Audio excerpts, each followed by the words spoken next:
So అదేవిధంగా మరి ఇంతవరకు తవ్విన దాన్ని బట్టి కూడా చూస్తుంటే వీళ్ళు ఇచ్చిన పర్మిషన్ కంటే ఎక్కువ తవ్వినట్లు మనకి న్యూస్ పేపర్ల ద్వారా వివిధ మార్గాల ద్వారా తెలుస్తుంది. కాబట్టి ప్రభుత్వం ఇంతవరకు తవ్విన దాన్ని కూడా విచారణ జరిపించి ఏదైతే ఎక్కువ తవ్వినారో దానికి ఫైన్ వేసి జిఎస్టీ కూడా కట్టడం లేదు విన్నాను. జిఎస్టీ కట్టించుకొని మరి దానిపై కూడా కేసు నమోదు చేయాలని చెప్పి మైనింగ్ శాఖను ప్రభుత్వాన్ని డిమాండ్ చేస్తున్నారు. ఇక తర్వాత మరి పార్థసారథి గారు ఎమ్మెల్యే గారు అసెంబ్లీలో మాట్లాడడం చాలా సంతోషం.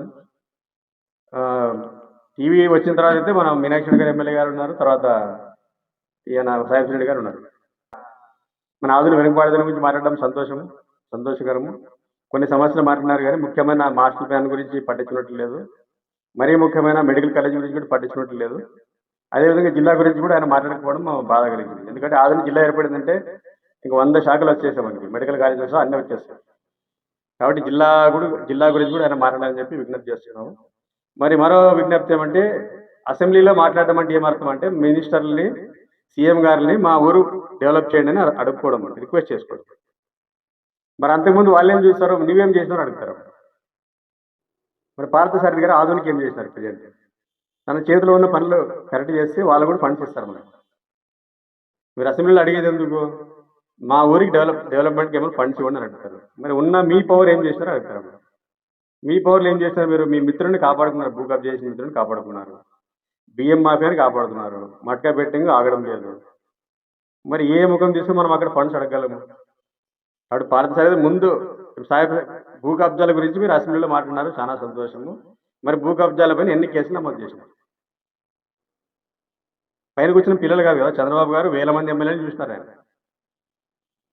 1000 మంది అధికారులతో పనిచేసినారు. మరి ఆయన ముందు ఆంజనేయుల ముందు కుప్పి గంతలు అన్నట్టు ఉంటుంది లెక్క. మీరు మాట్లాడుతుంటే ఆయన పసిగట్టేస్తాడు. మీరు ఇంత క్వశ్చన్ చేస్తున్నప్పుడు, మీరు డిమాండ్ చేస్తున్నప్పుడు, మీరు ఆ స్థాయిలో ఆదుల్లో పనిచేస్తే మీకు వాడి నుంచి ఫండ్స్ వస్తాయి.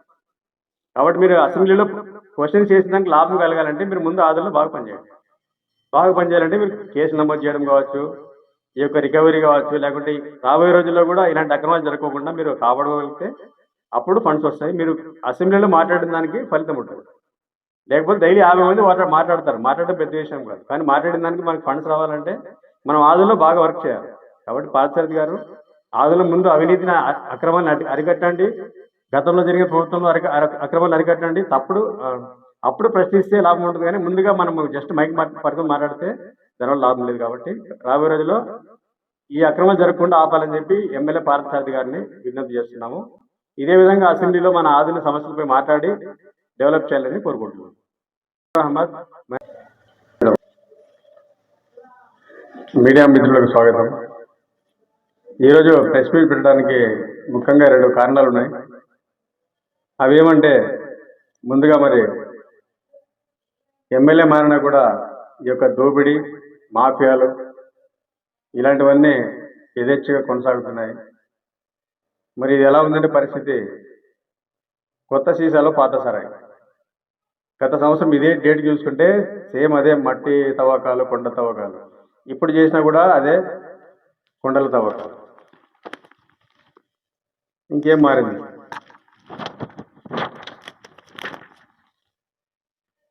ఎమ్మెల్యే గారు తెచ్చిన మార్పు ఏమంటే దొంగలు మారినారు అంతే.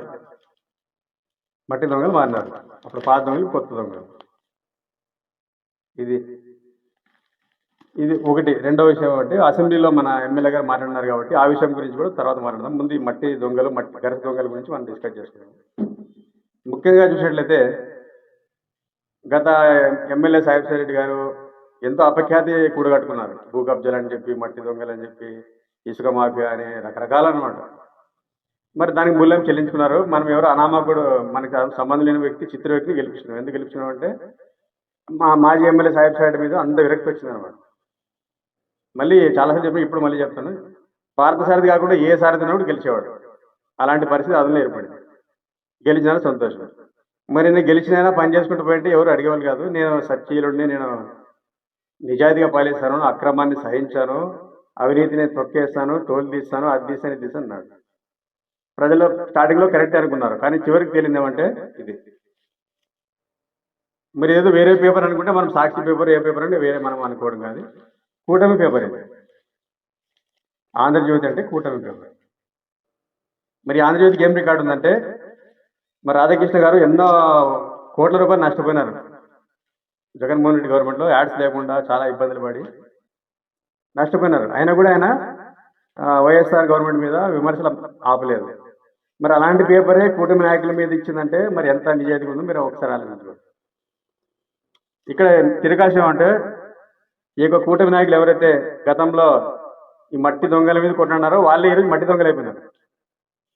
గతంలో గరస దొంగలని మీద ఫైట్ చేసి ఈరోజు వాళ్ళే గరస దొంగలు అయిపోయినారు. ఇది ఎలా చెప్తున్నామంటే నవంబర్ 3 వరకే వీళ్ళు పర్మిషన్ ఉంది. ఈ యొక్క మైనింగ్ శాఖ డీడీ చెప్పిన దాన్ని బట్టి తెలిసింది. మన పేపర్లో వచ్చింది, అది కూడా పేపర్లో వచ్చింది. మైనింగ్ శాఖ డీడీ చెప్పిన దాన్ని బట్టి నవంబర్ 3 వరకే పర్మిషన్. పేజ్ నంబర్ 6 ఇది ఈయన కదా డీడీ, ఇది న్యూస్. దాని ప్రకారము నవంబర్ 3 ముగిసిపోయిందంటే నవంబర్ 3 తర్వాత జరిగింది ప్రతిదీ అక్రమం. మరి అక్రమాలను అరికడతాను, తోలు తీస్తాను ఎమ్మెల్యే మరి 22 రోజులు ఇప్పుడు అక్రమంగా తవ్వినారు కదా, మరి ఎంతమంది తోలు తీస్తాడని చెప్పి మీరు ఎమ్మెల్యే పార్థసారథిని ప్రశ్నిస్తున్నారు. మీరు ఎంతమంది తోలు ఇప్పుడు తీయబోతున్నారు? నవంబర్ 3 లాస్ట్ పర్మిషన్, తర్వాత అంత అక్రమమే. డీడీ చెప్పింది దాన్ని బట్టి, మనం చెప్పింది కదా, డీడీని చెప్తున్నారు స్వయంగా. మరి ఇప్పుడు ఎమ్మెల్యే గారికి ఒక సవాల్ విసురుతున్నాము. మీరు చూడండి, నవంబర్ 3 తర్వాత ఈ రోజు వరకు 22 రోజులు అక్రమంగా తవ్వబడింది కాబట్టి 22 రోజులు అక్రమంగా తవ్వినందుకు మీరు ఎలాంటి యాక్షన్ తీసుకుంటారు? నాకైతే తీసుకుంటారు అనిపించలేదు. ఎందుకంటే వాళ్ళ పక్కనుండే ఫ్రెండే డాక్టర్ రవికిరణ్ మీదనే భూ కబ్జా ఆరోపణ ఉంది. భూ కబ్జా మాత్రమే కాదు, అది ఇంకో అడుగు ముందుకేసి అక్రమంగా రిజిస్టర్ కూడా చేసుకున్నాడు. ఎంతగా తెగించారంటే ఆధార్నే మార్పింగ్ చేసినారు. ఆధార్ మార్పింగ్ అంటే సెంట్రల్ గవర్నమెంట్ని ఛాలెంజ్ చేయడం, అది దేశద్రోహంతో సమానం. అది మరి అలాంటి వ్యక్తిని జైల్లో వేయలేదు ఈ పార్థసారథి గారు. మరి మట్టి దొంగలని ఎవరైతే ఆరోపణ ఎదుర్కొంటారో వాళ్ళు ఏమని చేస్తాడని నేను నమ్మడం లేదు. ఈయన యాక్షన్ తీసుకుంటే నేను నమ్మడం లేదు, ఎవరు నమ్మరు కూడా. అట్లా తయారైంది. రేషన్ బియ్యం మాఫియా బయటపడింది ఒక వారం 10 రోజుల మీద. ఎక్కడ పోయిందో తెలియదు. వాళ్ళంతా సేఫ్ గా ఎలాంటి కేసు పడలేదు, ఎవరి మీద ఏ అధికారి మీద యాక్షన్ తీసుకున్నారు.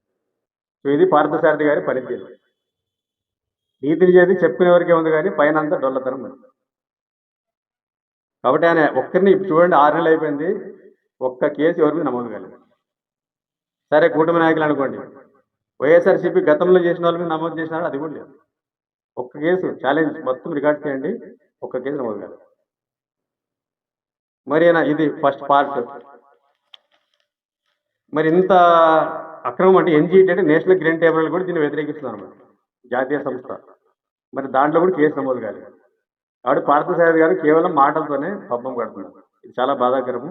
ఆయన వైఖరి మార్చుకోకపోతే త్వరలోనే ఇప్పటికే 70% ఎత్తిపోయిన సిస్టము, మిగిలిది కూడా ఎత్తిపోతుంది.